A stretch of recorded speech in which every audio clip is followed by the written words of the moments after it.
Yan, okay. Good afternoon everyone. Kami po pala sina Lawrence G. Grabador. At ako naman po si Patek Di Maano. At ngayong hapon pong ito, magsasagawa po kami ng disassembling and assembling computer systems unit po. Pero na-disassemble muna siya, no? Okay.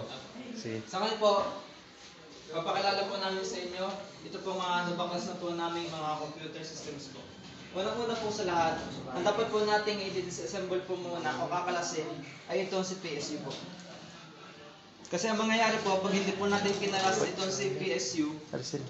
nang sa una pa lang, maaari po magkaroon po tayo ng hindi inaasahang electronic circuit po. Ito po ay Anong maiwasan? Anong dapat na maiwasan?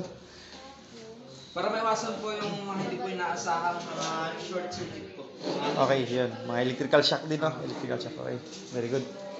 Ito po, pwede po natin tawagin input and output devices. Bakit po input devices? Kasi po, ito pong power supply ang nagbibigay po ng power supply sa whole computer po. Tapos, Wait lang. Sa input-output devices natin, yung mga ano lang, yung pwedeng ipasok na lang sa computer natin, no? Sa system. Ito, although input devices naman siya, kasi nga, nag-i-input siya ng yung source natin, no? Pero yung pinaka-input na babanggitin natin ay patungkol kay keyboard, no? Mouse. So, dito wala naman tayong keyboard, mouse, okay lang, no? Kahit hindi nyo nabanggitin, wala problema. Okay, so yan. sunod naman po, meron ito pong hawak pa po, tinatawag pong CD or DVD optical drive po. So, anong purpose niyan?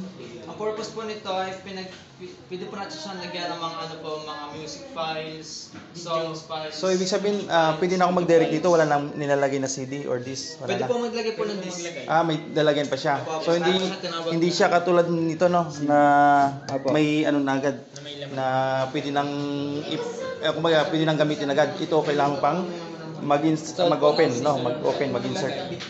Okay, so yun. So drive lang po siya, no, kumbaga reader lang siya at saka writer, no. Okay, so yun. Next. Ang next naman po, ito po ang HDD po. Ano nga po ang ibig sabihin nito?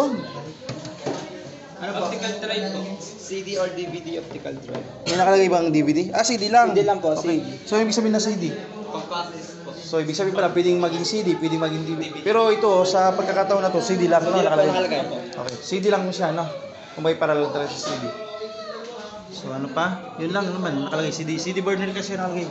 Okay, so hindi siya DVD, kundi CD burner. Okay, so next. And dito naman po ang tinatawag nating hard disk drive or HDD. Okay, hard disk drive. So, dapat may ano ka, anti-static restore. Saan yung anti-static restore mo? Magsusot, no? For safety, no? Okay. So, kasama yan sa OHS natin. Ilalagay po dito. So, yan. So, for safety po natin yan, no? Laging, kapag kayo po yung magbabaklas at mag-assemble, no? Disassembling and assembling, lagi nyo susutin yan, ha? Oo.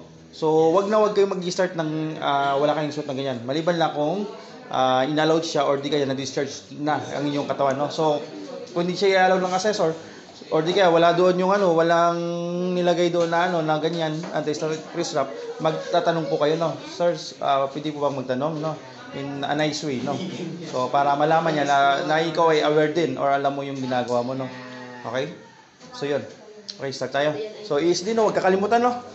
So, lahat ng gagawin natin, disassembling, assembling, ay susutin natin yan, no? Anong purpose ni ESD? Bakit kaya natin sinusuot yan?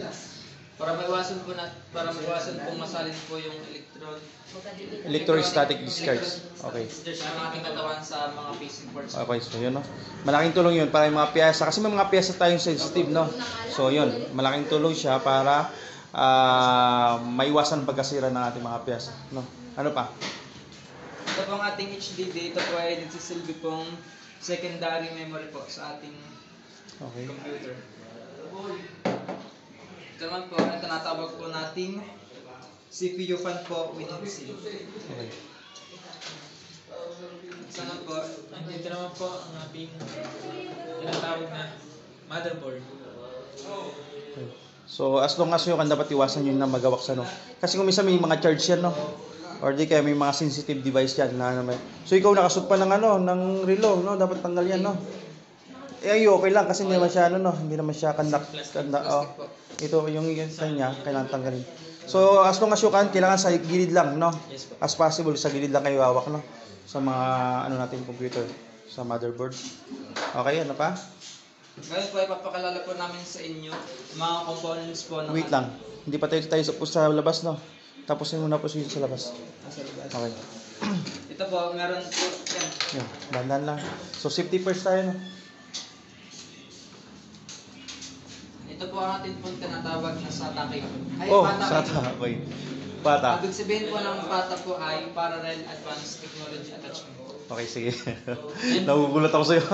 Okay, so yung PATA mo, I think may problema na, no? So, all type kasi ito, no? May problema na, tanggal na yung kanyang slave.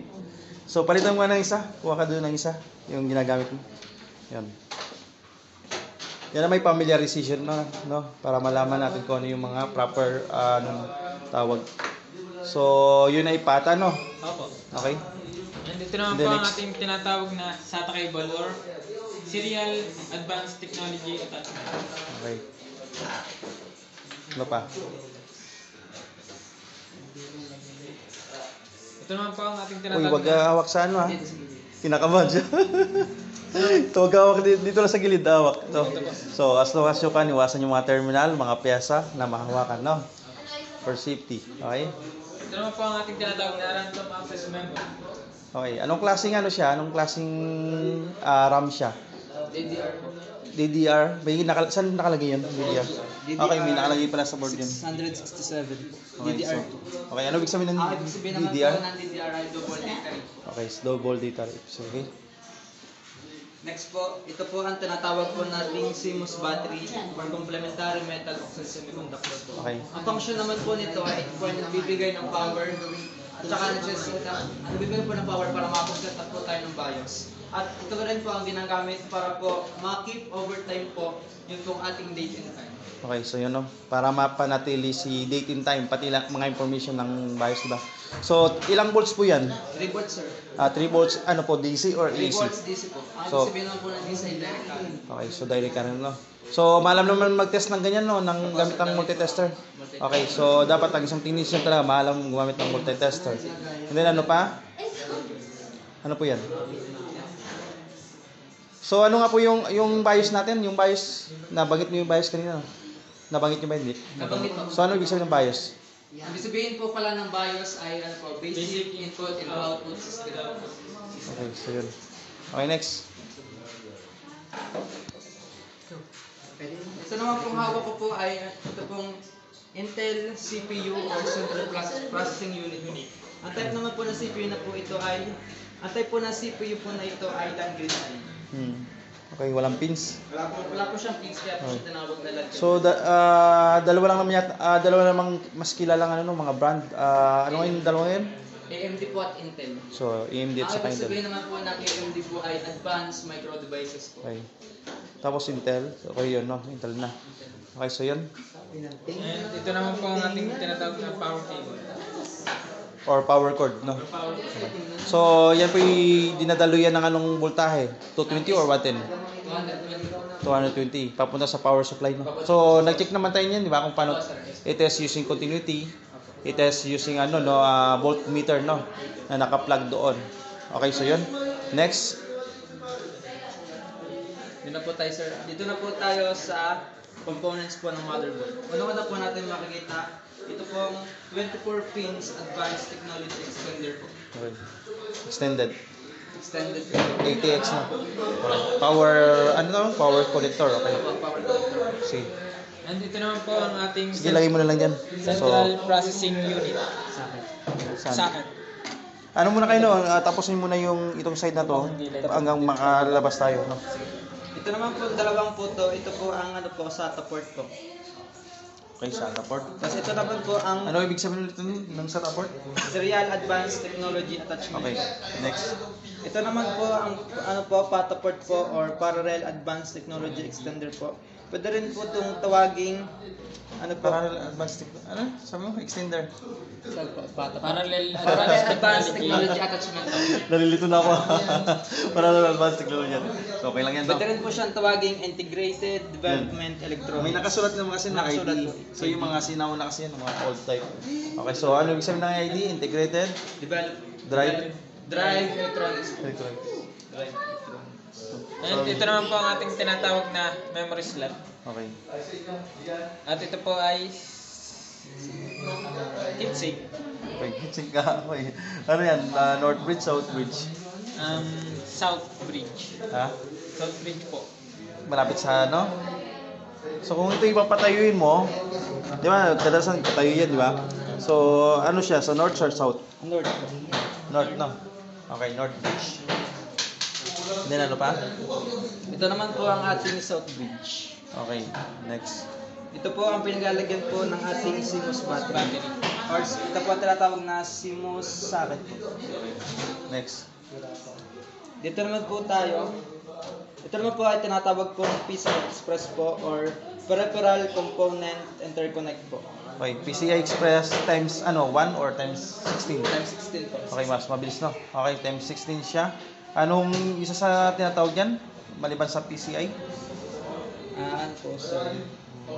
AGP. AGP po. Anong sabihin ng AGP? Accelerated Graphics Board po. Yun, okay. So, panlagay ng video card, ano po? Malagay pang video card. Tapos, PCI Express times 1, saan? Ito po. Okay. Yung PCI slot. Ito po. Okay, so yun. Yung kulay white Ito na po yun, ang PCI slot. Okay. Ito po ang PCI Express 1. Okay, Ito po yung ang isa. PCI Express times 16. Yun, times 1 saka times 16. Okay, so lahat, yan naman gamit sa mga cards lang, no? Mga peripheral cards. Okay. And then next, Ito naman po ito tayo. mayroon pang kulay white. Ano para sa yung kulay white na yun?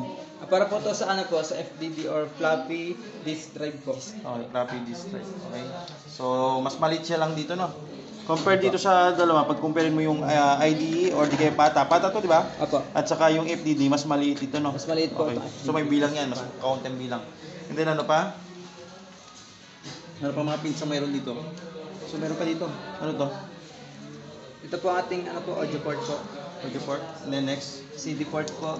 Tapos USB port. USB port po. Okay. CMOS port. Yun, mahalaga yun yung pinakalas, no? Anong pinakalas natin? Panel, ano po, Panel, Integrate. front panel. front panel po. Panel port. Okay. Front panel port. So, pins, no? Paano natin maano yung terminals yan? Yung mga front panel pins natin or terminals?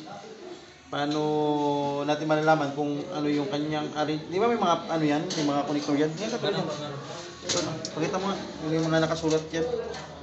So, sample lang yan, no? May mga nakasulat. So, paano natin malalaman? May guide ba kayo dyan? Mayroon kayong mga guide? Anong pinaka-guide nyo? Kung saan pagkakasunod-sunod dito? Di ba may mga pins yan? Meron po, meron. So paano pagkakasunod-sunod yan? Sa ano din, sa GC natin di ba may ano tayo? May sinend tayo na picture na pinaka-guide. Saan na po yun? Patingin nga. So kailangan kasi tama yung kanyang tama yung pagkakalagay kasi mali ang kasi iba nakalagay yan is HDD LED yung may positive negative, di ba? So pag mali ang lagay, hindi may possibility na hindi umilaw or di kaya pwedeng magka-problema sa circuit, no?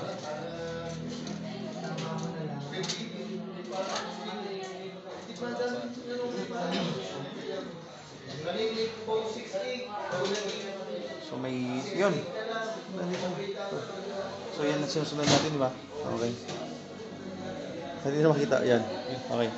So, saan tayo magbabase dito? Okay? Ano kaya to? So, ito CPU. Wait lang, tanggalin natin muna ang CPU. So, CMOS. Okay, so, saan ang base natin dito? So, ganyan ba?